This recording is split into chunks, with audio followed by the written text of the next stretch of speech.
Só me põe adiante para relatar para os irmãos uma parte da minha história. Nasci numa família onde minha mãe me ensinou a palavra de Deus da forma que ela aprendeu também. E eu tinha na minha mãe o exemplo de uma mulher de Deus. Porque a minha mãe, ela tinha um comportamento exemplar. Ela nunca usou nada de vaidade. Ela nunca tinha uma palavra bruta na boca. Minha mãe, quando ficava brava, ela falava mais devagar e mais macio ainda. Sempre nos ensinou que Deus era realmente o objetivo da nossa existência. E como ela tinha uma conduta muito boa, eu achava que não poderia ter uma igreja melhor do que a da minha mãe, porque ela tinha um comportamento muito bom, muito bom. Era minha mãe, todo mundo gosta da mãe, mas eu falo sem nenhum tipo de deformação da realidade. Ela era uma mulher admirável, no jeito dela ser. E eu, irmãos, quando eu era criança, eu tinha uma coisa dentro de mim que eu não entendia bem. Eu falava com a mamãe: mamãe, eu tenho comigo uma coisa que meus irmãos não têm. Porque eu tenho vontade de fazer uma coisa que eu não descubro o que é, mãe. Dentro de mim há um chamado para alguma coisa, mas eu não sei o que é isso aí. Ela fala: meu filho, como eu vou saber também? Eu não sei. E aquilo me atormentava, eu sentia um vazio. Eu queria alguma coisa, eu não sabia o que era. Minha alma tinha saudade de Deus, eu não sabia o que era aquilo ali. E o tempo foi passando, e eu comecei a ler a Bíblia. E concomitantemente, alguns amigos meus também começaram a ler a Bíblia. E nós nos encontrávamos, e eu falei com eles: eu estou lendo a Bíblia. E eles disseram a mim: e nós também estamos lendo a Bíblia. É bonito, não é? O comportamento de Jesus Cristo é maravilhoso demais. Que homem maravilhoso. Que coisas bonitas tem na Escritura. É uma pena que isso não exista mais hoje, mas o comportamento de Jesus Cristo mexia muito comigo. O livro de Salmos também eu achava muito bonito, aquela poesia espiritual.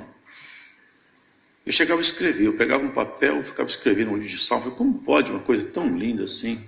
Que coisa maravilhosa.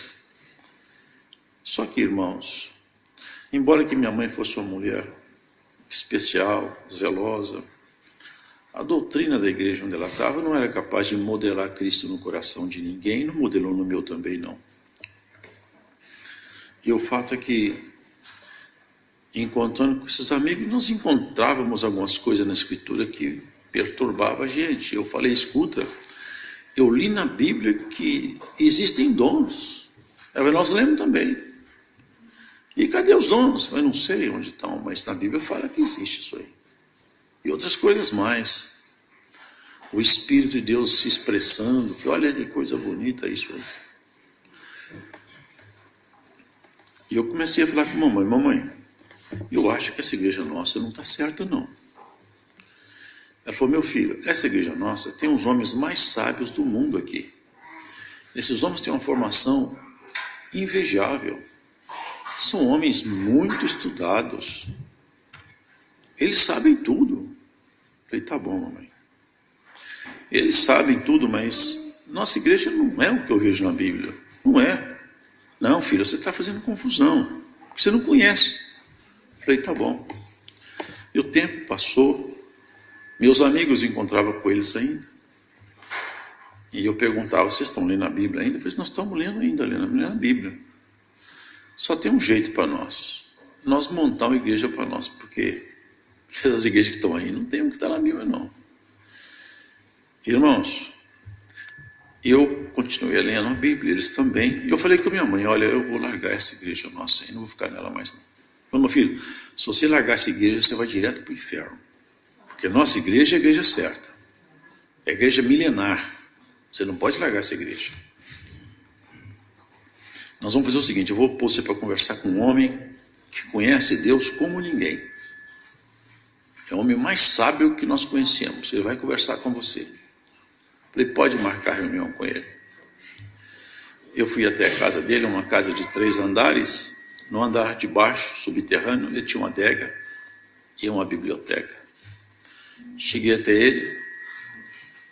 Eu já conhecia ele, também me conhecia, porque ele foi professor meu, me deu aula de sociologia. Eu desci até lá e falou: Luiz, vamos tomar um vinho? Eu falei: hoje eu não quero vinho, não. Hoje eu quero só respostas. Eu falei: pois não. Tinha uma mesa, ele se assentou do lado de cada mesa e me pôs do lado de lá. E falou comigo: então, pode fazer as suas perguntas, Luiz. Eu falei: bom, a minha primeira pergunta é a seguinte. Eu li na Bíblia que o Espírito de Deus fala no homem. Eu nunca vi isso aí acontecer. E a minha primeira pergunta é essa: por que você estuda sem parar, ao invés de pedir que o Espírito de Deus fale na sua boca? Eu falei: meu filho, um homem sem estudo, ele não tem valor nenhum. Eu falei: tá bom. Minha segunda pergunta é a seguinte: eu li na Bíblia que existem dons. Eu nunca vi um dom, mas a Bíblia fala que tem. Por que você não tem dom, nem eu, nem ninguém aqui tem dom? Eu falei: meu filho, quando Jesus Cristo levou os apóstolos, levou os dons também, não tem mais dons. Eu falei: eu vejo um Deus na Bíblia e outro na sua boca. Eu desisto, eu pensei comigo: eu desisto, eu estou procurando uma ilusão. Mas eu procurei outro representante ainda, que havia feito uma pós-graduação aqui em Roma. Eu procurei ele, fui até ele na universidade, já conheci, ele também tinha sido professor meu. Sentei-me com ele na cadeira, perguntei para ele, eu falei com ele: por favor, eu quero conhecer Deus, me apresenta a Deus, eu quero chegar perto de Deus. Irmãos, os ensinamentos que ele me deu me esvaziaram as esperanças todas. Falei: eu estou perdido, esse homem que sabe tanto. Eu desisti. Falei: eu fui numa certa igreja evangélica, falaram meu nome lá na frente, fui muito bem tratado. Falei: também não é isso que eu estou procurando, não. Eu desisti. Falei: eu não vou mais procurar nas igrejas, o que eu encontrei na Bíblia, nas igrejas não tem. Eu desisto. E meu pai era um homem muito bom, mas ele não era religioso como minha mãe, não. Ele era meio largado com as coisas de Deus. Ele brincava comigo: meu filho, sua mãe fala que Deus fez o mundo, que Deus existe, ela fala a verdade. Deus existe mesmo.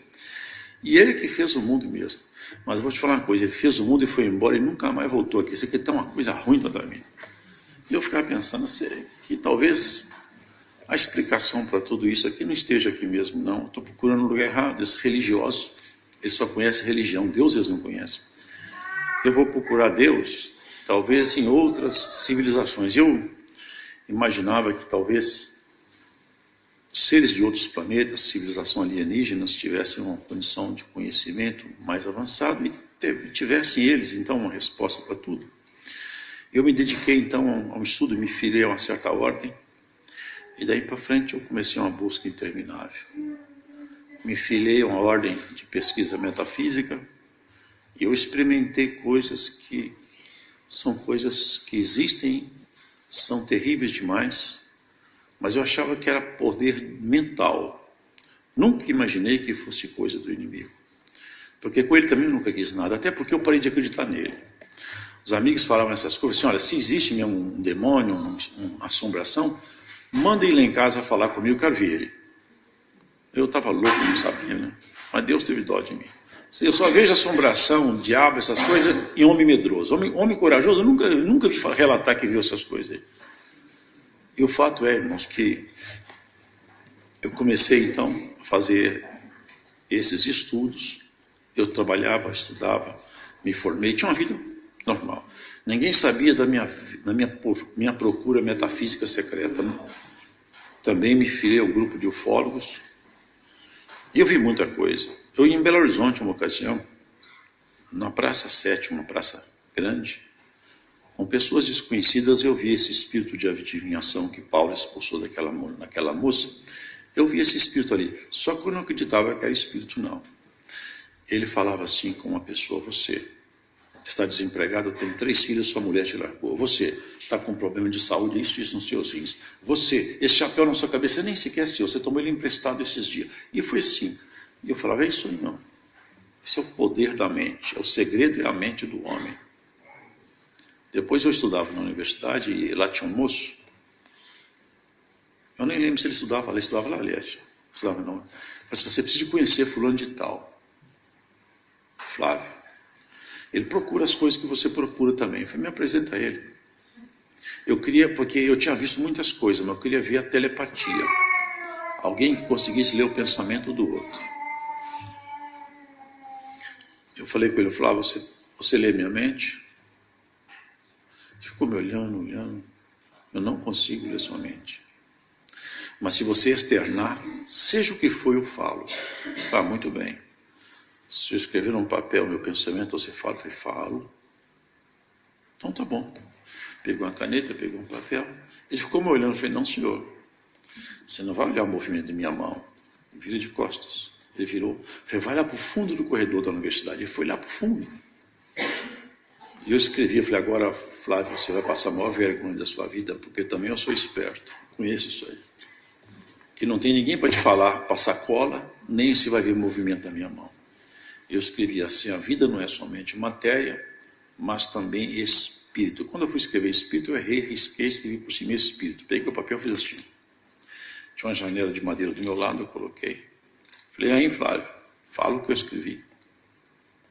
Ele abaixou a cabeça, se pôs a mão na cabeça, abaixou. O Luiz se escreveu assim, a vida não é somente matéria, mas também espírito. Você errou, mas está escrito espírito por cima. Foi terrível isso aí. Aí eu me entreguei nessa ordem metafísica. Eu não posso contar aqui as experiências que eu tive, nem convém que eu conte. Mas eu vi muita coisa. Eu vi objetos mexer sozinho, a telecinese, que eles chamam, sem ninguém pôr a mão. E eu tirei tema porque, às vezes, com um campo magnético, você mexe com metal.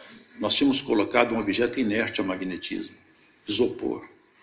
Esse moço fechava os olhos e ele saía mexendo com isopor. Eu falei, aqui não tem campo magnético, esse aqui é o poder da mente. Vi muita coisa, irmãos. Só que eu voltava na Bíblia porque meu vazio não acabava. Eu participei de sessão mediúnica, estudei o livro, estudei o kardecismo. Eu comecei a estudar tudo. Eu falei, o vazio não acaba. Eu falei, mamãe, não sai do meu coração isso. O que será que eu tenho? Por que meus irmãos não são assim? Eu tenho uma vontade de fazer uma coisa, mas eu não sei o que é. Eu também não sei, filho. E mergulhado nesse mundo metafísico, com experiências em outras áreas, uma ocasião eu escutei pela primeira vez a voz de Deus. Eu nunca tinha escutado a voz de Deus. Eu estava dormindo, exercitando essas coisas todas. E eu chegava a falar coisas, acho que Eliette nunca me viu contar isso. Eu tinha uma namorada naquele tempo, que eu não gostava dela. Essa namorada era boliviana. Ela tinha chegado da Bolívia. E eu falei para ela, você encontrou com uma pessoa assim, você fez isso, isso. Ela começou a ficar assustada, estou com medo de você. Estou ficando com muito medo de você. E eu pensava que a minha mente tinha aberto, que eu tinha exercitado mesmo o poder da mente. Mas eu falo para vocês que era Satanás que me enganava, eu não sabia. E durante esse tempo aí, a voz de Deus falou comigo assim, tu és zambujeira. Zambujeira. Eu nem conheço essa palavra. Saí pelo lado de fora do quarto, fiquei olhando, falei, como que pode uma voz falar com um ser humano, me acordar, uma voz forte, e não tem ninguém que seja o autor dessa voz? Como que pode isso? Eu não dormi mais, falei, como pode uma voz falar comigo? Eu não estou louco, eu tenho certeza que eu não estou louco, mas como que pode uma voz falar? Eu não vejo ninguém. No outro dia cedo eu falei que minha mãe era solteira, mamãe, você conhece a palavra zambujeiro? Não, meu filho, eu também não. Peguei o dicionário e achei escrito lá, zambujeiro, Oliveira Brava. Falei, boa coisa eu não sou, hein? Oliveira Brava. Depois, quando o senhor me chamou lá na frente, eu abri a Bíblia e caí assim. E você, que no passado era zambujeira, eu te enxertei na verdadeira videira. Agora você não fica soberbo não, senão quebra você também, hein? Você dá fruto agora próprio dessa oliveira que eu te enxertei nela. Eu entendi, a zambujeira eram essas doutrinas caídas, nas quais eu debrucei meu conhecimento, e a verdadeira é Cristo, e a seiva dele é o Espírito Santo. Eu continuei minha busca, irmãos, porque eu também não sabia onde procurar a resposta. encontrava com esses amigos. Um é o diácono mais antigo de Viçosa, outro, hoje. Outro companheiro meu, o senhor chamou. Aqueles ali o senhor chamou todos. Eu continuei essa busca aí. Depois de uma noite me aconteceu uma coisa muito terrível que me marcou profundamente. Eu estava dormindo. De repente sumiu o teto do meu quarto e eu vi o céu, só que era de noite. Mas quando eu tive a visão, não era noite, era dia. A abóbada celeste estava azul. E no meio do céu se formava uma bola muito azul, de um azul muito intenso.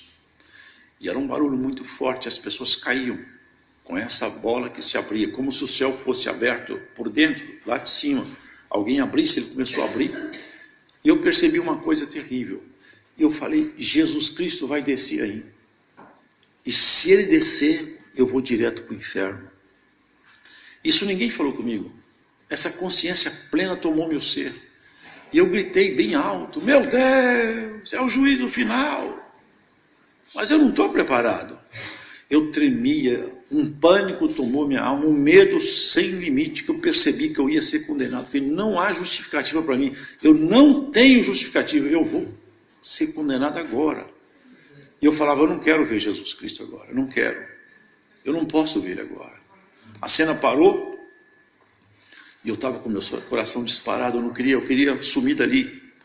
Mas uma força muito grande fazia as coisas acontecer e tudo começou outra vez. Tudo igualzinho.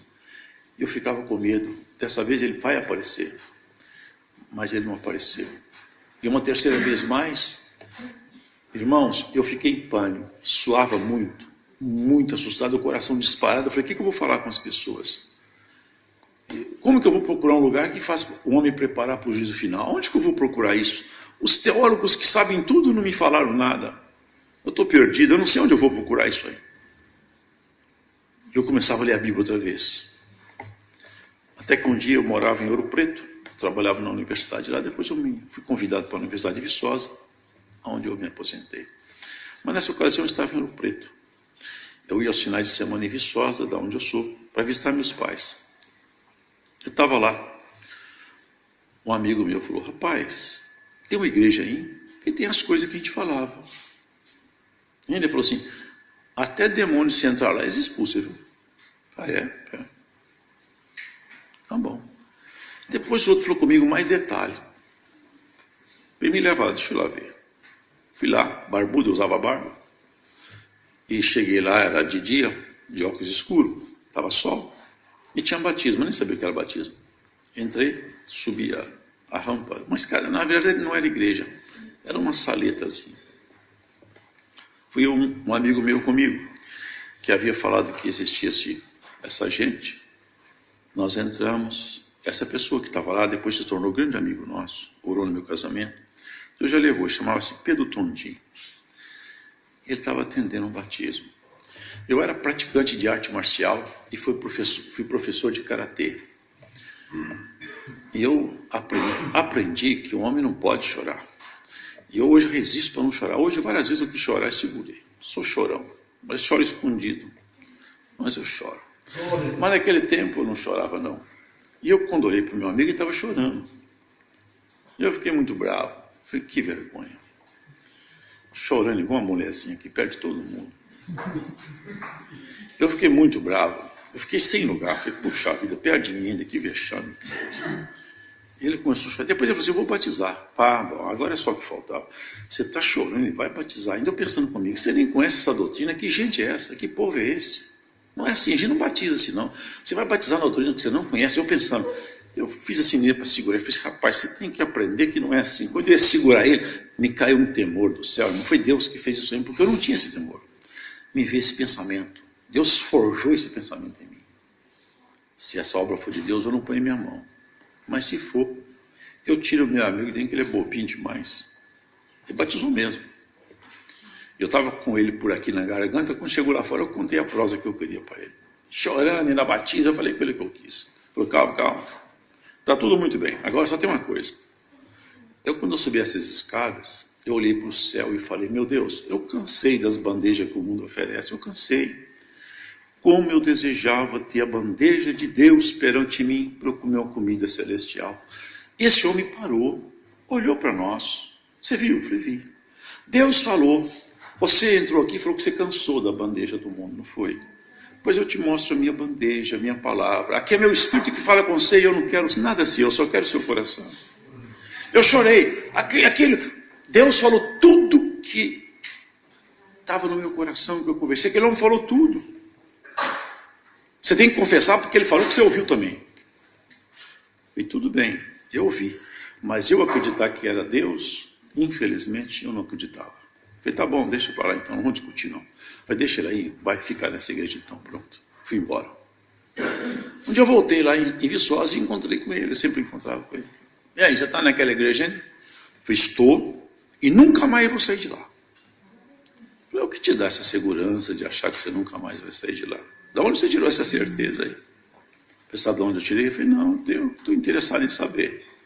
Eu estava ajoelhado no último banco, com as mãos assim, nas costas assim. E um dedo tocou a palma da minha mão. Eu olhei para trás, não tinha ninguém atrás de mim. Eu achei estranho. Como pode? E na hora da palavra, aquele homem que fala lá, ele não sabia falar ancião, aquele homem que fala lá falou assim, você, aonde você estiver, você vai ter que confessar que meu dedo te tocou dentro dessa igreja. Eu falei, foi exatamente assim que aconteceu, ou você está enfeitando? Eu falei, não, foi exatamente assim. Eu falei, do jeito que você relatou, aconteceu? Eu falei, do jeito que eu relatei, aconteceu. Eu sou testemunho que esse dedo me tocou também as costas na costela numa ocasião. Eu falei, então, se eu vou lá então com você mais uma vez. Eu entrei, esses dias até conheci o filho caçula dela, porque eu conheci como criança, agora é um homem de 2 metros de altura, não o reconheceria mais. Tive com ele agora no Água Rasa. Filho dessa irmã. Levantou uma irmã, pobrezinha. Hoje Deus abençoou a família dela, ela está bem de vida, mas não era não. Um chinelinho surrado, uma roupinha toda, mas bem pobrezinha mesmo, limpinha, mas tudo pobrezinha. Ela levantou aqui na frente, irmãos, porque antes disso aí, eu entrei na igreja, sentei-me lá, e estava meu companheiro, que hoje é ancião também lá. Nós estávamos visitando.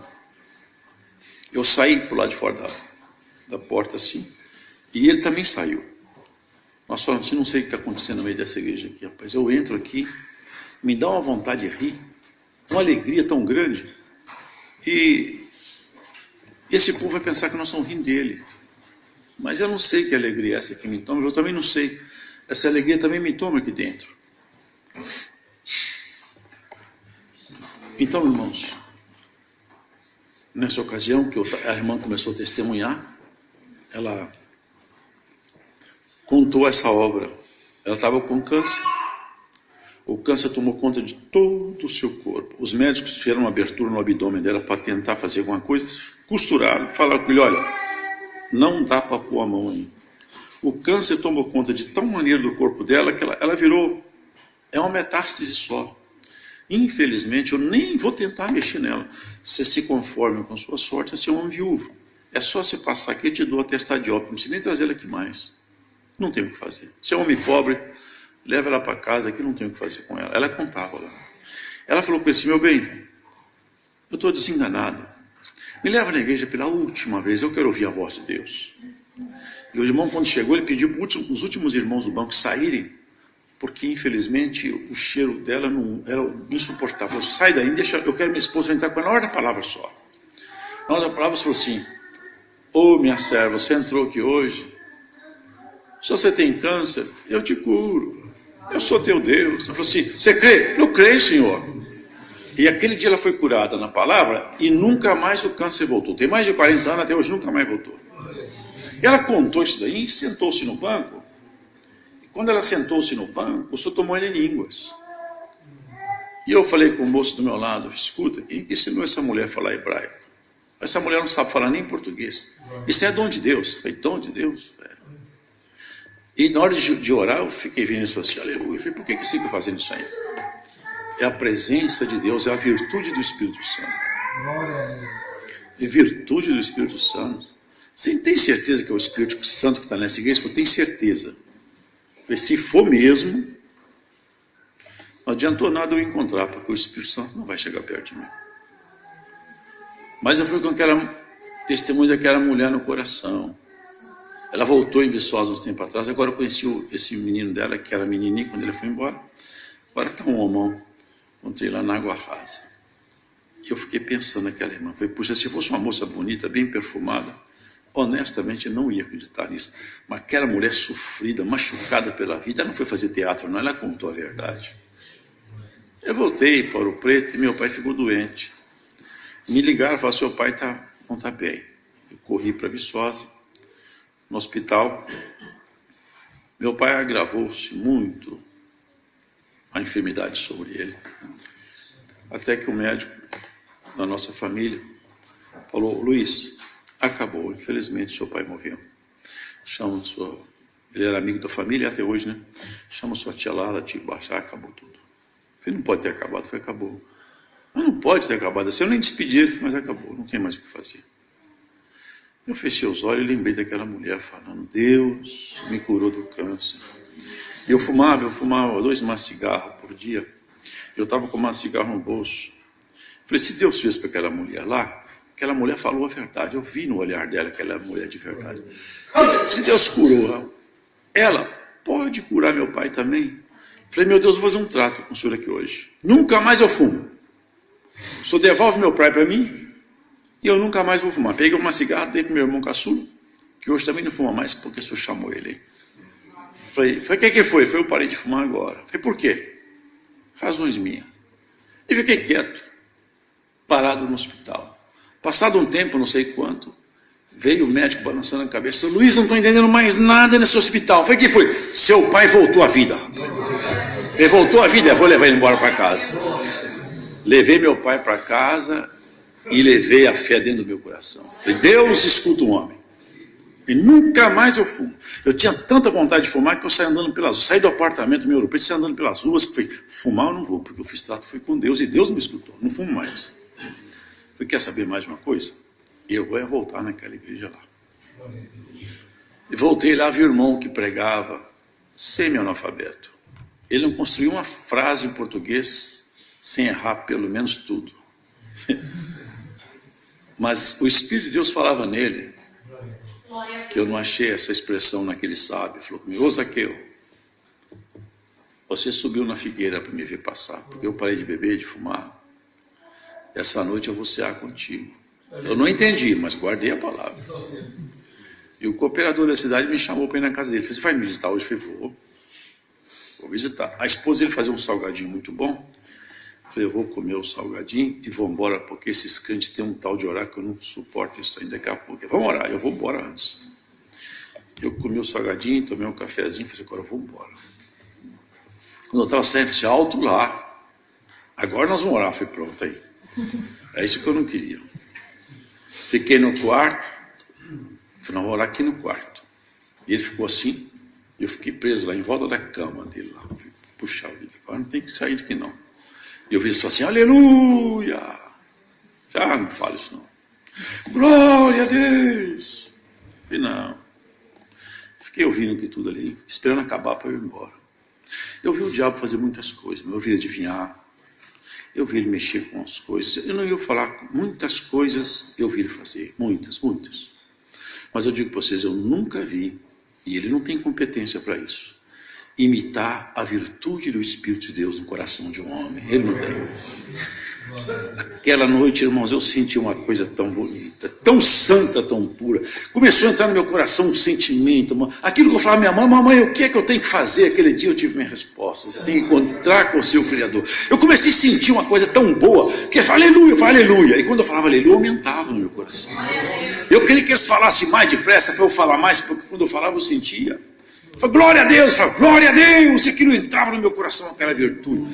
Estão demorando muito. Eu falo, glória a Deus, aleluia. Irmãos, foi uma virtude tão grande que barbudo, estrangeiro no meio daqueles irmãos, o Senhor me ensinou com evidência de nova língua. Eu comecei a falar em língua, e eles levantaram da oração. O Senhor falou assim, abre a tua boca e dá glória ao meu nome, porque eu já recebo toda a glória que foi dada nesse lugar. Eu levantei, agora nós precisamos de orar para Deus controlar ele e perder o controle. Eu falei, se ninguém me fecha a minha boca, não vou falar até morrer agora. O que eu estou sentindo é que eu nunca senti antes, não. Eu procurei a vida inteira isso aí. Eu fui para casa e eu falei mesmo, falei em língua, fiquei até rouco. No outro dia eu peguei 2 companheiros que estavam visitando a igreja, e agora eu virei crente. Você não virou, não. Eu virei, não acredito. Ah, estou te falando que eu virei. Você não virou. Eu virei crente, eu sou crente agora. Não acredito. Você pode acreditar que eu sou. Mas por que você acredita? Fala para mim, eu vou te falar então. Ontem eu estava orando na casa do irmão Jeremias, veio uma virtude do céu, entrou no meu coração, e ela veio calma, serena, e foi aumentando. E quando eu comecei a falar com você, me tomou em língua. Você selou os 2 em língua dentro do carro. Eles falaram comigo, esse moço não fica 3 meses na igreja. 3 meses eu não fiquei, mas 35 anos já se passaram. E com a graça de Deus eu nunca mais vou sair do meio desse povo aqui. Eu sou de Viçosa, mas resido em Belo Horizonte atualmente, onde o Senhor tem me mandado desde o ano passado, de onde eu trago e levo a saudação de vocês com a santa paz de Deus. Amém. Alguma coisa que anunciar? Chamemos então outro cântico, irmãos.